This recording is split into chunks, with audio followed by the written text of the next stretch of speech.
Nama saya Lara. Saya berusia 58 tahun. Kemarin, saya bercerai dengan suami saya, Kak Ellen. Kami menikah selama 33 tahun. Tetapi pernikahan kami lebih banyak mengandung kepedihan daripada kebahagiaan. Saya meninggalkan rumah hanya dengan sebuah koper kecil dan setumpuk surat cerai. Putra tunggal saya, Jovan, meminta saya untuk tinggal di rumahnya. Istrinya, Liora, membukakan pintu sambil tersenyum kecil. Ia tidak banyak bicara, hanya mengangguk.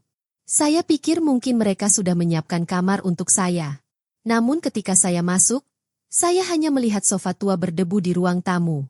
Di sampingnya terdapat selimut tipis dan bantal pipih. "Bu, ibu bisa tidur di sini untuk sementara," kata Jovan gugup. Saya berdiri diam di sana. Tubuh saya terasa berat, tetapi saya tetap bertahan. Mengapa tidak di kamar tamu? Tak lama kemudian, Liora keluar dari kamar tidur. Wajahnya tampak tidak ramah. Sore itu, Jovan dan Liora pergi keluar. "Kita akan melihat apartemen baru yang kubeli untuk Ibu Liora," kata Jovan dengan bangga. "Dia sering sakit, jadi dia butuh tempat yang nyaman." Aku mengangguk, meskipun hatiku sakit. Malam itu, mereka pulang membawa belanjaan mahal. Sambil makan malam, aku berkata lirih, "Apartemennya pasti bagus sekali." Jovan tertawa. Lalu ia mengucapkan kata-kata yang menusukku bagai pisau. "Kalau ibu mau hidup nyaman, ibu seharusnya tetap menikah dengan ayah. Jangan salahkan aku sekarang. Ibu sendiri yang menyusahkan diri sendiri." Kupandang wajah anakku. Anak yang sama yang pernah kugendong saat ia sakit. Anak yang sama yang kubelikan buku. Bahkan saat aku tak punya uang untuk diriku sendiri. Anak yang sama yang kubela ketika ayahnya bilang ia tak akan berguna. Dan sekarang ia hanya memberiku sofa dan kata-kata kasar. Malam itu, aku berbaring di sofa. Aku tak bisa tidur. Dadaku terasa berat. Aku tahu aku tak bisa lama-lama di sini. Keesokan paginya, pukul 5, aku bangun sebelum Jovan dan Liora. Aku duduk di tepi sofa dengan selimut tipis menyelimutiku. Tas saya sudah siap. Di dalam dompet, saya hanya punya 2 lembar uang Rp10.000. Hanya Rp20.000. Itu saja. Sisanya diambil suami saya. Dia menjual rumah, mengurus surat-surat, dan menyimpan semua uangnya. Saya bisa melawan, tapi saya terlalu lelah. Hukum tidak pernah membantu perempuan seperti saya. Saya membuka album foto lama saya. Di halaman pertama ada foto Jovan kecil saat berusia 5 tahun. Giginya tanggal dan dia sedang memegang boneka rusak yang telah saya jahit kembali. Air mata saya berlinang, tapi saya tidak menangis. Saya ingat bagaimana saya bekerja sepanjang hari dan sepanjang malam untuk membesarkannya. Saya menjahit pakaian di siang hari dan bekerja sebagai kasir di malam hari. Saya bahkan mengantarkan makanan ke rumah-rumah agar dia bisa tetap bersekolah. Saya tidak pernah meminta imbalan apapun. Saya hanya ingin rasa hormat dan sedikit kasih sayang. Dan sekarang, putra saya memberi saya sofa. Liora, menantu perempuan saya, tidak pernah menyukai saya. Dia memandang saya seolah saya adalah beban. Dia tidak ingin aku memasak di dapurnya atau menyapu lantai. Suatu kali, aku mendengarnya berbisik kepada Jovan, "Kalau ibumu tinggal di sini, aku akan membawa anak-anak dan pergi ke rumah ibuku." Jovan tidak berkata apa-apa. Dia tidak membelaku. Malam sebelumnya, aku membuka ponselku. Ada pesan dari mantan suamiku, Kak Ellen. Isinya, "Jangan pikir kau menang hanya karena kau punya surat cerai. Kau hanya wanita tua tak berguna sekarang." Anehnya, aku tidak merasa marah lagi. Hanya hampa. Pagi itu, aku berdiri. Diam-diam, aku membuka pintu apartemen. Aku memasukkan album foto itu ke dalam tasku, menarik napas dalam-dalam, dan melangkah keluar. Aku tidak tahu harus kemana, tapi aku tahu satu hal, aku tidak akan kembali. Udara terasa dingin. Aku berjalan ke halte bus dan menunggu. Di tanganku ada uang Rp20.000. Rasanya itu satu-satunya harapanku. Ketika bus datang, aku langsung masuk tanpa bertanya tujuannya. Aku hanya duduk di pojok jalan dan memegang tasku erat-erat. Aku tak punya keluarga lagi. Ibuku telah tiada. Ayahku meninggalkan kami saat aku kecil. Kakakku menghilang bertahun-tahun yang lalu. Aku sendirian. Bus berhenti di terminal kota kecil. Aku turun. Tempat itu ramai dengan orang-orang yang berjualan sayur, membawa keranjang, dan meneriakkan harga. Aku berjalan-jalan, merasa tersesat. Rasa lapar mulai menggerogoti perutku. Aku melihat sebuah warung kecil dan membeli sebungkus nasi seharga Rp10.000. Aku duduk di bangku kayu dan makan perlahan, menghitung setiap butir nasi. Sekarang aku hanya punya sisa Rp10.000. Setelah makan, aku pergi mencuci tangan. Tiba-tiba, aku melihat seorang perempuan tua pingsan di dekat kios pisang. Orang-orang melihat tetapi tidak menolong. Hatiku tergerak. Aku berlari menghampirinya dan menangkapnya sebelum ia jatuh ke tanah. "Ibu, bangun, ibu," kataku sambil menepuk-nepuk pipinya. Seorang penjual buah memberiku air. Nenek itu membuka matanya perlahan. Ia berbisik, "Aku lapar dan haus." Tanpa pikir panjang, aku langsung membelikannya air minum kemasan dan roti seharga Rp9.000. Sekarang uangku tinggal Rp1.000. Tapi untuk pertama kalinya setelah berhari-hari, aku merasa lega. Nenek akhirnya bisa duduk. Ia menatapku dengan mata hangat dan lelah. "Siapa namamu?" tanyanya. "Elara," jawabku. Ia tersenyum dan berkata, "Ikut aku ke rumahku. Rumahku dekat. Aku tak bisa berjalan sendiri." Aku membantunya berjalan melewati gang kecil. Kami sampai di sebuah rumah kayu tua dengan cat mengelupas dan pagar yang rusak. Namun di dalam, terasa hangat, bukan karena makanan, melainkan karena kenangan. "Namaku Butalia," katanya. "Dulu aku punya warung makan di sini. Sekarang aku butuh seseorang untuk membantuku mengurus rumah. Kalau ibu mau, ibu boleh tinggal." Aku berdiri diam. Rumah itu memang tua, tetapi terasa lebih nyaman daripada sofa di rumah anakku. Aku menatap wajahnya yang lelah dan berbisik, "Ya, aku ingin tinggal, asal aku tidak menjadi beban." Ia tersenyum. "Kamu bukan beban. Aku membutuhkanmu." Dan begitu saja. Hanya dengan sisa uang Rp1.000, aku menemukan rumah baru. Bukan rumah mewah, bukan rumah anakku, melainkan tempat yang menerimaku tanpa menghakimiku. Rumah itu kecil. Dindingnya terbuat dari kayu, lantainya dari semen retak. Namun dibandingkan tatapan dingin Liora, tempat ini terasa seperti surga. Di halaman belakang, ada pohon jambu air dengan buah-buah berserakan di tanah. Butalia memberiku sebuah kamar kecil yang bersih. Kamar itu berisi tempat tidur rotan dengan selimut lipat. Tidak ada lemari, hanya papan kayu tua. Tapi itu milikku. Hari-hari pertama, aku membantunya membersihkan rumah, menyapu, mengepel, mencuci piring, dan membuang tumpukan koran basah. Di dapur, aku menemukan panci berkarat, lumpang batu, dan penggiling bumbu tua. Suatu malam, sambil minum teh, Butalia bercerita, "Aku pernah membesarkan 5 cucu di sini. Aku punya warung makan bernama Rasa Talia.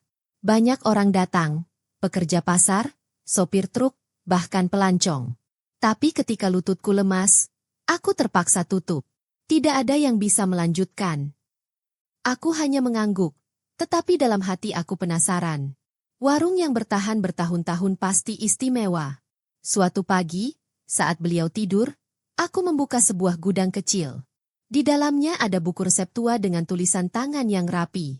Saya membuka halaman acak dan melihat resep sayur lengko, hidangan Jumat istimewa. Bahan-bahannya sederhana: santan, lengkuas, bawang merah, daun salam, dan kencur. Hanya satu yang kurang, ikan asap. Sore itu, saya berjalan perlahan ke pasar. Ganggang kecil itu becek setelah hujan. Di saku, saya membawa pinjaman Rp5.000 dari Butalia. Saya bertanya kepada banyak penjual, satu persatu, apakah mereka punya barang murah. Akhirnya, saya bertemu dengan seorang lelaki tua yang menjual ikan yang hampir busuk. Karena tidak ada yang mau, ia memberikannya kepada saya hanya dengan Rp3.000. "Untuk apa, Bu?" tanyanya. "Untuk menerangi dapur," jawab saya lirih. Malam itu, saya memasak secara sembunyi-sembunyi. Selama bertahun-tahun, tangan saya hanya menyentuh setrika dan mesin kasir supermarket. Jadi saya pikir saya sudah lupa cara memasak. Namun, ketika mulai mencacah bumbu, aku menyadari ingatanku masih kuat. Aroma bawang putih, cabai, dan rempah-rempah lainnya memenuhi setiap sudut rumah. Bahkan Butalia yang sedang tertidur pun terbangun dan menghirup udara. "Bau ini masakanku dari dulu," bisiknya. Aku membawakannya semangkuk lengko. Ia mencicipinya, berhenti, dan air mata menggenang di pelupuk matanya. "Rasanya sama saja," katanya. Malam itu, kami makan bersama seperti dua perempuan yang menemukan sesuatu yang berharga yang hilang. Untuk pertama kalinya setelah sekian lama, aku merasa berguna kembali. Bukan sebagai istri yang harus selalu tegar, bukan sebagai ibu yang harus selalu sabar, melainkan sebagai diriku sendiri. Elara, perempuan yang masih punya perasaan dan tangan yang mampu menciptakan kehangatan. Sebuah pikiran baru muncul di hatiku. "Bagaimana kalau kita hidupkan kembali warung makan ini?" tanyaku. "Kamu waras?" tanya Butalia keesokan paginya sambil memijat kakinya yang bengkak. Saya hanya tersenyum dan berkata, "Ya, Bu. Saya waras. Kita tidak bisa hidup selamanya dengan nasi sisa dan sedikit uang. Kita harus berusaha." Butalia menatap saya lama. Ada keraguan di matanya, tetapi juga secercah harapan. "Toko ini sudah tutup bertahun-tahun. Sejak cucu-cucu saya pergi bekerja di kota dan lupa jalan pulang," gumamnya. "Saya sudah 10 tahun tidak memasak. Tapi lidah saya belum mati. Potong makanan pelan-pelan saja dan saya masih bisa memasak." Saya berkata, "Kita tidak perlu buka besar-besaran. Cukup satu meja, 2 kursi, 1 wajan. Mari kita kembalikan suasananya, Bu." Ia tertawa pelan, lalu terbatuk-batuk karena haru. "Anda gila, tapi gila yang hangat. Jadi kami mulai dari yang kecil." Saya membersihkan teras, mencuci piring-piring tua, dan menggosok wajan hingga mengilap. Kami hanya menyiapkan 2 hidangan, sup lengko sayur dan nasi goreng hitam dengan daun jeruk nipis. Resep kedua berasal dari sebuah buku tua. Modal awal kami berasal dari penjualan 2 panci aluminium dan 1 cangkir antik. Dari situ, kami mendapatkan Rp50.000, cukup untuk membeli beras, santan, dan bumbu-bumbu. Hari pertama buka, tak ada yang datang.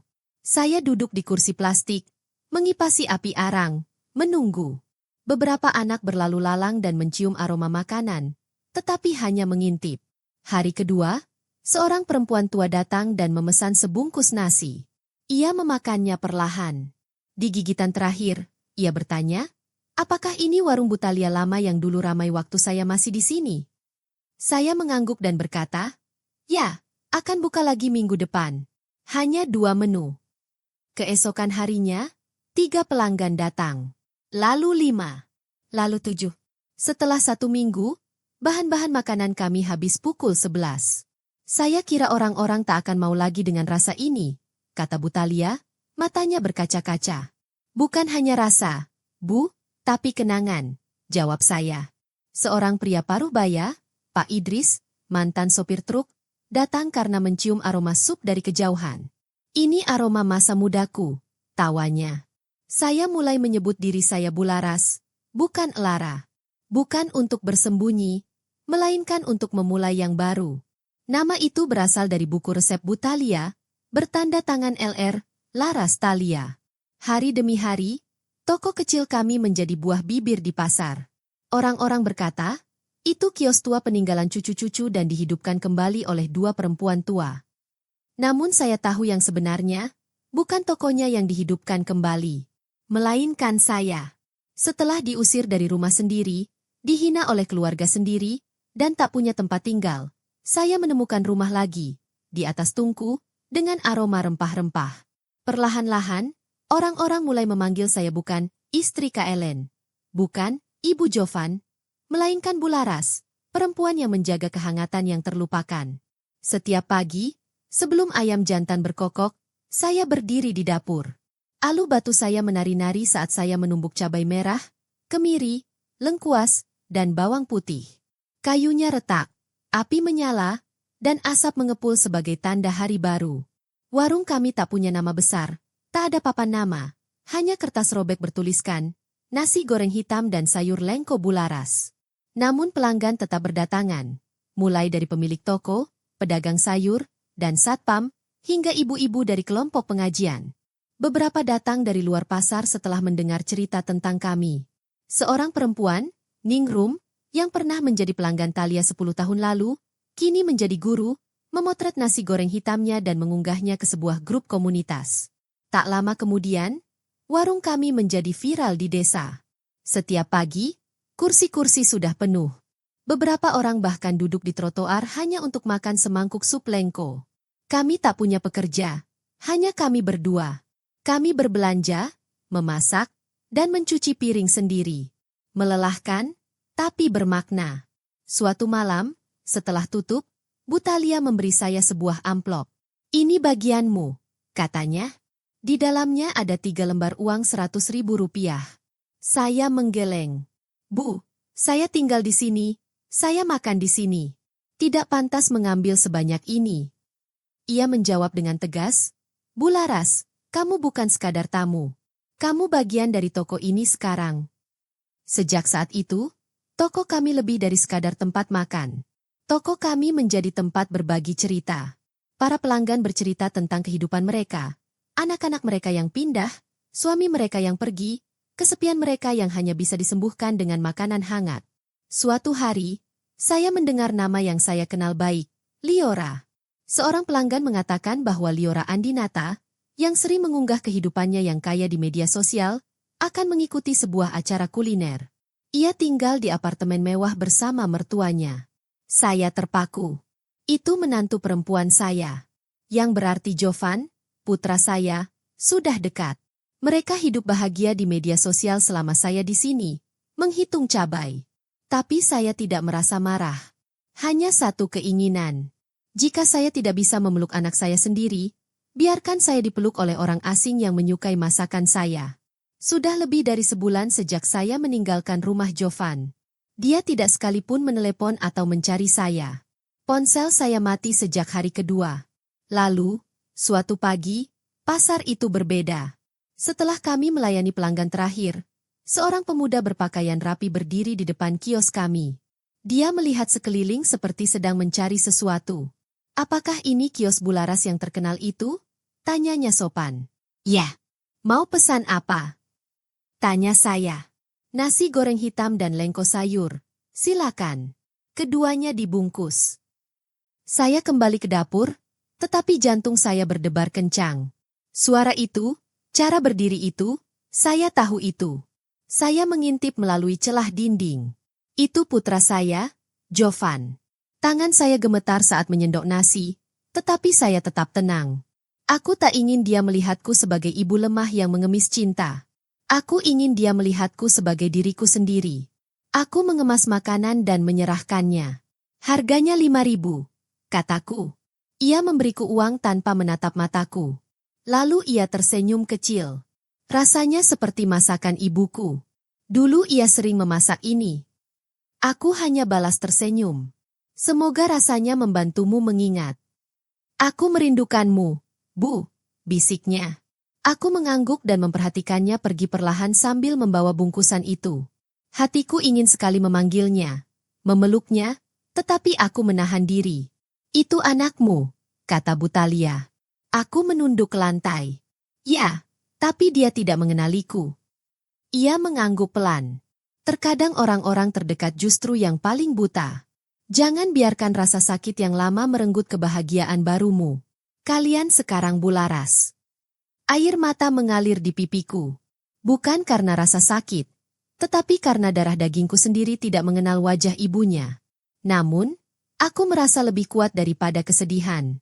Aku bekerja lebih keras hari itu, bukan untuk dikenali, tapi karena aku tahu suatu hari nanti, dia akan kembali.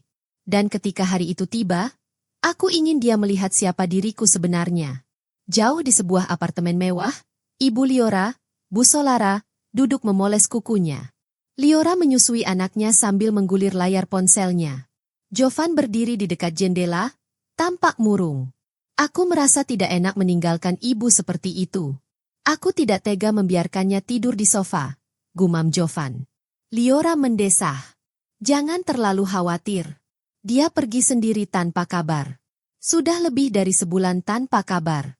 Itu drama, bukan tanggung jawab. Bu Solara menyeringai. Sudah kubilang, Elara manja dan keras kepala. Dia pikir dunia masih berputar di sekelilingnya. Zaman telah berubah.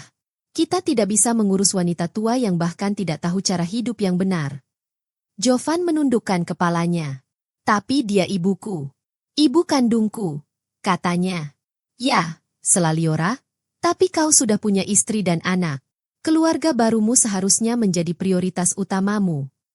Bu Solara berbicara pelan, tetapi suaranya dingin.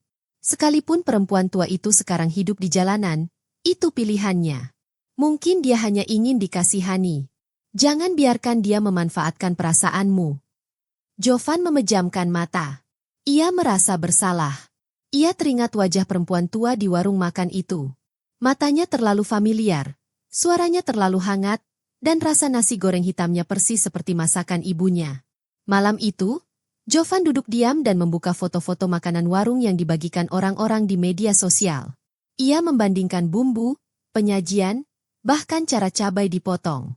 Lalu ia melihat sebuah foto secara tak sengaja. Seorang pelanggan mengunggah foto dapur warung itu. Di kejauhan, seorang perempuan tua berkaus kebaya sederhana sedang mengaduk panci besar. Jovan memperbesar gambar, tangannya gemetar. Wajah perempuan itu persis seperti wajah ibunya. Ia melompat dari kursinya. Liora, aku harus keluar sebentar, katanya. Liora mengerutkan kening. Keluar? Malam-malam begini? Mau kemana? Aku ingin memastikan sesuatu, jawab Jovan. Liora ikut berdiri. Tunggu. Jangan bilang kau masih memikirkan ibu yang meninggalkanmu. Apa kau yakin dia tidak berpura-pura agar kau merasa bersalah? Jovan tetap diam. Namun sesuatu yang berat menekan dadanya. Lebih kuat dari semua logika yang Liora dan Bu Solara katakan padanya. Ia mengangguk singkat dan berjalan keluar. Bu Solara menggelengkan kepala dan berbisik kepada Liora. Lihat apa yang kukatakan? Wanita tua itu akan terus menghantuinya. Dia mungkin tidak punya rumah, tapi dia tahu bagaimana cara menimbulkan rasa sakit. Liora menggenggam ponselnya erat-erat. Jika dia benar-benar kembali, kita akan memastikan dia tidak mengambil Jovan dari kita. Malam itu, 3 orang memandang langit yang sama dari 3 tempat berbeda. Liora dan ibunya di apartemen mereka yang hangat dan penuh cahaya. Jovan dari kursi mobilnya saat ia berkendara ke pasar. Dan aku, Elara, yang sekarang dikenal sebagai Bularas, duduk di dapur menyiapkan sambal, tak tahu badai akan datang lagi. Bukan dari mantan suamiku, melainkan dari anak yang selalu kusayangi. Keesokan paginya gerimis. Langit kelabu. Pasar lebih sepi dari biasanya. Namun, kios kecil kami tetap menyalakan kompor. Aroma bawang goreng dan daun jeruk purut memenuhi udara. Temanku, Talia, duduk di bangku rotan, sarungnya digulung sambil mencampur sambal dengan terasi. Seiring berlalunya waktu, seorang pria datang perlahan. Jaketnya setengah basah karena hujan, dan rambutnya berantakan. Itu Jovan. Namun kali ini, ia tidak sekadar lewat. Ia duduk dan menatapku, bukan seperti pelanggan, melainkan seperti anak yang mencari jawaban. Bularas, ya? Tanyanya. Aku tersenyum, jantungku berdebar kencang. Ya, sayang. Mau pesan apa? Nasi goreng hitam. Tapi bolehkah aku melihat ibu memasak? Aku terdiam sejenak, tetapi akhirnya mengangguk. Kalau ibu tahan dengan dapur berasap, kemarilah. Ia mengikutiku. Dapurnya kecil, hanya cukup untuk 2 orang yang berdiri berdampingan. Aku memanaskan minyak, menumis bumbu, menambahkan cabai dan daun jeruk. Tanganku bergerak seperti biasa, tetapi aku bisa merasakan mata Jovan menatapku lekat-lekat. Bolehkah aku bertanya sesuatu, Bu? Suaranya bergetar. Silakan. Kataku sambil menyendok nasi ke dalam panci. Di mana ibu belajar memasak seperti ini? Tanyanya. Aku mengaduk dengan hati-hati. Seumur hidupku dihabiskan untuk memasak untuk keluarga. Tetapi mereka tak pernah tahu betapa sulitnya itu. Suara sendok dan api memenuhi keheningan. Aku tak menoleh. Aku tahu jika aku menatapnya, aku akan menangis. Nama ibu. Ibu. Benar? Benarkah, Bularas? Tanya Jovan lembut. Aku tersenyum. Itu hanya nama yang dikenal orang-orang di sini. Ia terdiam cukup lama. Rasanya makanan ini persis seperti buatan ibu waktu aku kecil. Aku meletakkan nasi goreng di piring dengan irisan mentimun dan bawang goreng. Terkadang rasa tak pernah bohong, kataku. Rasa lebih mengingat daripada pikiran kita. Jovan duduk, menatap makanan. Ia tidak langsung makan. Ia hanya duduk diam, mencoba merangkai ingatan. Aku berpaling. Jika tidak, aku akan menceritakannya terlalu cepat, dan aku belum siap. Ketika Jovan akhirnya pergi, ia menatapku lagi dan berbisik. Bu, terima kasih. Aku belum pernah menikmati makan seperti ini sejak ibuku pergi. Aku hanya mengangguk. Setelah ia pergi, Talia masuk membawa 2 gelas teh hangat. Ia duduk di sampingku, menggenggam tanganku dengan lembut. Bisakah kau tetap diam? Tanyanya lembut. Aku harus, jawabku. Meskipun dia hampir mengenaliku. Aku menatap api di bawah wajan. Biarkan dia menemukan kebenarannya sendiri. Jika cinta masih ada, itu akan membawanya kembali padaku. Bukan karena aku ibunya, tetapi karena ia akhirnya melihat siapa aku sebenarnya. Tak seorang pun mengira kios kecil kami di pinggir pasar akan diperhatikan di luar area itu. Namun, seorang pelanggan, Ningrom, menulis tentang kami secara daring. Ia mengatakan makanan kami membangkitkan kenangan dan memuji kedua perempuan tua yang tersenyum hangat. Unggahan itu menjadi viral. Seminggu kemudian, seorang perempuan muda berjas datang ke kios kami sambil membawa kartu nama. Saya dari panitia festival kuliner tradisional. Kami ingin mengundang Warung Bularas sebagai peserta kehormatan. Kami ingin menampilkan hidangan lokal yang telah teruji oleh waktu. Saya terdiam. Talia hampir menjatuhkan lesung dan alu. Tapi kami hanya kios kecil, kataku gugup. Itulah alasannya. Perempuan itu tersenyum. Kami ingin menunjukkan bahwa makanan bertahan bukan karena kemasannya, tetapi karena jiwanya. Festival ini akan diadakan di alun-alun kota bersama media dan juri. Semua biaya ditanggung. Anda hanya perlu membawa 1 hidangan dan 1 cerita. Malam sebelum acara, saya berdiri di depan cermin kecil. Untuk pertama kalinya setelah bertahun-tahun, saya mengenakan kebaya coklat, yang sama yang saya kenakan di pesta perpisahan putri saya sebelum ia pergi ke luar negeri. Saya sendiri yang menjahitnya. Di luar, Talia berlatih pidato singkatnya. Kita bercerita bukan untuk menang. Kita bercerita agar dunia tahu kekayaan tradisi ibu kita masih hidup. Tawanya pelan. Hari besar itu pun tiba. Kios kami adalah yang terkecil di antara semua peserta. Tapi itu membuat orang-orang penasaran. Mereka berbaris, tertarik oleh aroma nasi goreng hitam dan sup kami. Saya berdiri di belakang meja kasir, tersenyum saat melayani. Kamera merekam semuanya. Seorang jurnalis bertanya, Bularas, di mana Anda belajar memasak seperti ini? Saya menatap kamera. Dari kehidupan. Dari dapur kecil yang penuh air mata dan ketulusan. Dari luka yang mengajari saya kesabaran. Dan dari punggung yang tak pernah sempat beristirahat karena anak-anak butuh makan. Di tengah keramaian, Jovan berdiri agak jauh. Matanya tak pernah lepas dariku. Ia melihat kebayaku, mendengar suaraku, dan memperhatikan tanganku. Tak diragukan lagi, ia tahu. Wajahnya memucat, matanya merah.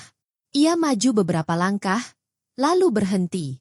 Air mata menggenang di pelupuk matanya.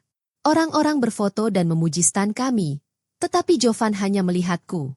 Untuk pertama kalinya dalam hidupku, aku dipandang bukan hanya sebagai istri, bukan hanya sebagai ibu, melainkan sebagai diriku sendiri. Elara, perempuan yang biasa dipanggil Bularas, yang bangkit dari kesedihan dan menghadirkan kembali rasa-rasa yang nyaris terlupakan. Sore itu, langit berubah jingga. Stan kami dinobatkan sebagai bintang kejutan festival. Kami menerima penghargaan karena telah melestarikan cita rasa lokal. Saat melangkah ke panggung kecil, tanganku gemetar, bukan karena takut, melainkan karena aku bisa merasakan tatapan Jovan yang membara menembus kerumunan. Aku berbicara ke mikrofon. Aku bukan siapa-siapa. Hanya seorang perempuan tua yang pernah merasa terabaikan, kehilangan rumah, dan hampir kehilangan dirinya sendiri. Namun dapur kecil dan hati yang tulus menyelamatkanku. Ini untuk semua perempuan yang diabaikan namun tetap memilih cinta. Perempuan yang memberi dalam diam, bahkan ketika tak seorang pun memperhatikan. Penonton bertepuk tangan meriah. Di tengah kerumunan, Jovan berlutut, menutupi wajahnya, menangis seperti anak kecil. Orang-orang menatap, tetapi ia tak peduli. Ia menerobos kerumunan dan berdiri di depan panggung. Suaranya bergetar. "Ibu, apakah ini ibu?" Aku melangkah perlahan. Orang-orang minggir. Jovan berdiri gemetar, air mata menggenang di wajahnya. "Kenapa ibu tak memberitahuku? Kenapa ibu bersembunyi?" tanyanya. Aku menatapnya lama. Bibirku bergetar, tetapi akhirnya aku berkata, "Karena aku ingin ibu melihatku, bukan sekadar mengenalku." Jovan terisak. Ia meraih tanganku dan tiba-tiba berlutut di hadapanku. "Ibu, maafkan aku. Aku anak yang durhaka." Kerumunan itu terdiam. Beberapa menyeka air mata mereka sendiri sambil menonton. Kamera terus menyala tanpa henti. Tetapi saya tidak terburu-buru memaafkan. Saya hanya menyentuh kepala Jovan dengan lembut. Persis seperti ketika ia masih kecil dan bermimpi buruk di malam hari. "Ada luka, Wan," kataku lirih. "Pelukan memang tidak bisa menyembuhkannya dengan cepat. Tapi jika kita sabar, mungkin kita bisa menyembuhkannya sedikit demi sedikit." Jovan mengangguk cepat, memeluk erat kaki saya, takut saya akan meninggalkannya lagi. Hari itu, anak yang pernah mengusir saya dari rumahnya berlutut di kaki saya di depan semua orang.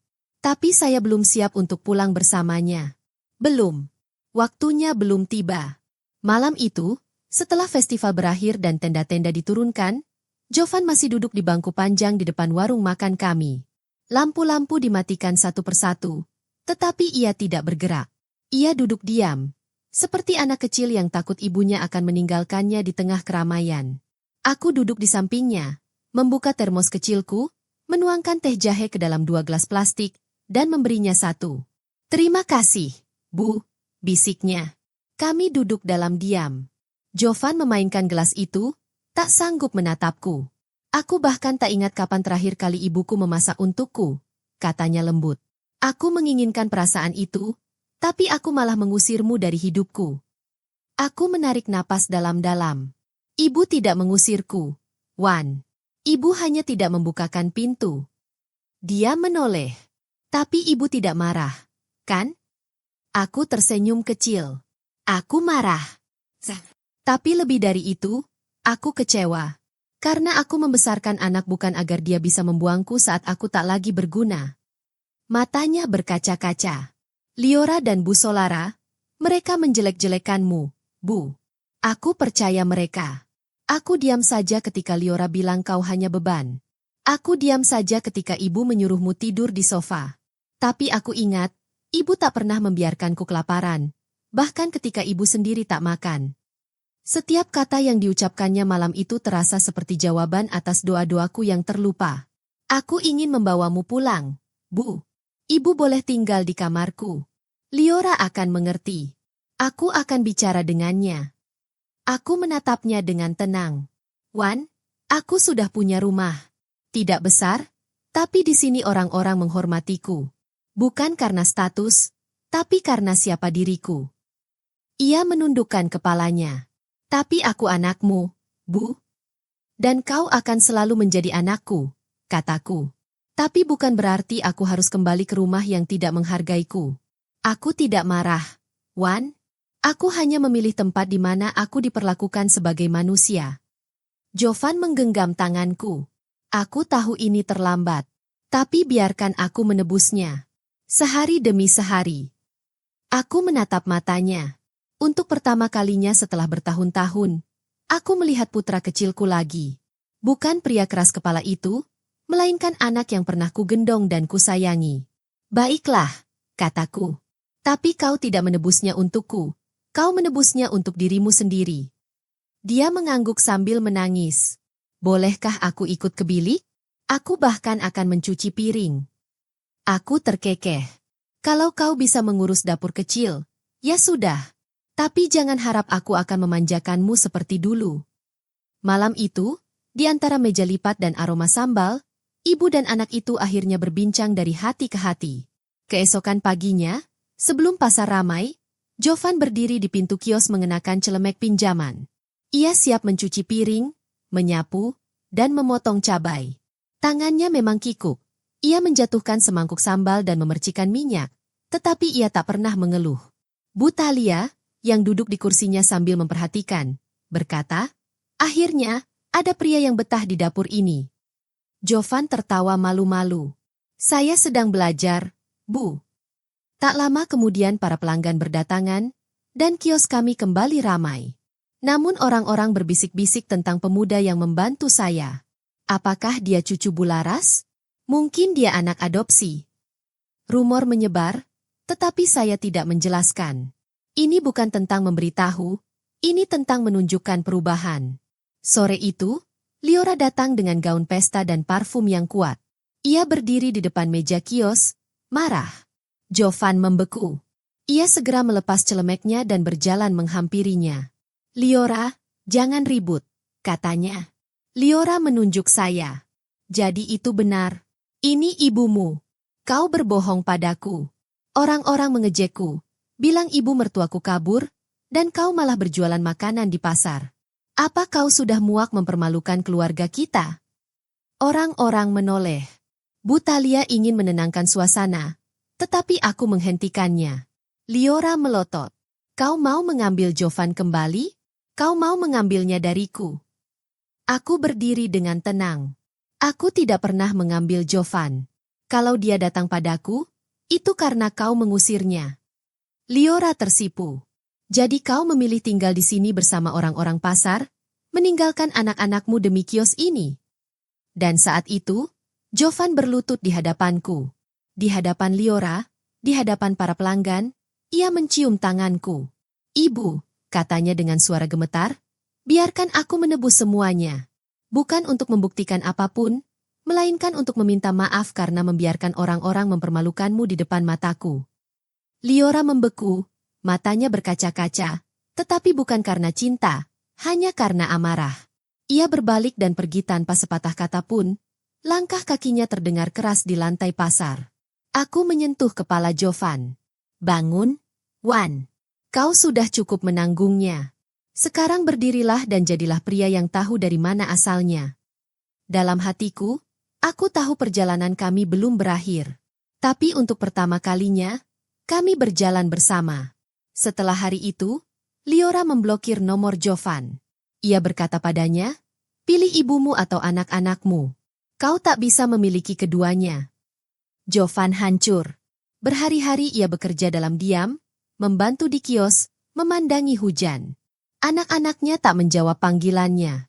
"Kalau kau ingin kembali, Wan, pergilah," kataku padanya suatu malam. "Ibumu tak akan menghentikanmu. Hidupmu masih panjang." Namun ia menggelengkan kepalanya. Rumah itu terlalu kecil dengan Liora dan Bu Solara. Aku tak bisa bernapas di sana. Aku ingin membangun hidup baru, Bu. Dengan hormat. Maka, kami pun terus berjalan. Kios kecil kami pun dikenal sebagai Dapur Laras. Para pelanggan menyarankan nama itu, dan tak lama kemudian spanduk baru pun terpasang. Bu Thalia semakin lemah, tetapi ia tersenyum setiap hari. Kalaupun umurku tak panjang, aku senang melihat dapur ini tetap hidup. Kau seperti putriku sendiri. Suatu hari, seorang pengusaha menawari kami tempat di sebuah toko, bebas sewa selama setahun. Jovan setuju untuk mengelolanya.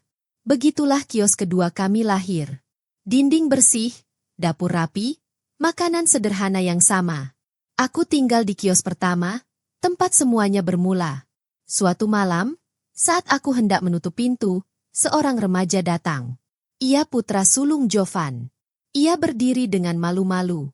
"Bu Laras, apakah Nenek Lara ada di sini?" Hatiku hampir meledak. "Masuklah, Nak," bisikku. Ia memelukku erat, gemetar. Dari luar, Jovan memperhatikan dengan mata berkaca-kaca. Memaafkan memang butuh waktu, tetapi waktu memberi ruang. 6 bulan telah berlalu sejak aku meninggalkan rumah Jovan hampir tanpa uang dan tanpa rencana. Kini aku berdiri di depan 2 kios makanan. Keduanya ramai dengan asap, rempah-rempah, dan tawa. Kami mengecat pintu kayu dan dengan bangga menuliskan nama Dapur Laras di atasnya. Tidak mewah, tetapi lahir dari keberanian untuk memulai lagi. 2 minggu yang lalu, Butalia meninggal dunia dengan tenang. Kata-kata terakhirnya kepadaku adalah, "Kau bukan tamu di rumah ini. Kau telah menghidupkanku kembali." Aku menguburnya seperti mengubur sebagian jiwaku. Namun aku berjanji untuk menjaga warisannya tetap hidup. Bahkan seorang ibu yang dianggap tak berguna pun dapat mengubah arah jika diberi kesempatan. Jovan kini mengelola kios kedua dengan hati-hati. Putra sulungnya dengan bangga memanggilku nenek. Liora belum kembali, mungkin takkan pernah. Tapi kami tak lagi menunggu. Suatu sore, seorang ibu muda bertanya padaku, "Bagaimana kau tetap tegar ketika semua orang meninggalkanmu?" Aku tersenyum, mengenang malam-malam sepi di sofa yang dingin dan tatapan kosong putraku. Kukatakan padanya, "Jangan menunggu orang lain menghargaimu. Hargai dirimu sendiri. Sekalipun dunia membuangmu, dibuang bukanlah akhir, melainkan jalan yang membawamu kembali ke jati dirimu yang terbaik." Ia menangis dan mengangguk. Dan aku tahu, kisahku belum selesai, baru saja dimulai. Karena aku bukan sekadar Lara, perempuan tua yang diusir dari rumahnya. Aku adalah Bularas, pemilik sebuah dapur kecil. Setiap sendok makanan yang kuhidangkan membawa pesan. Kau belum kalah. Kau hanya belum selesai.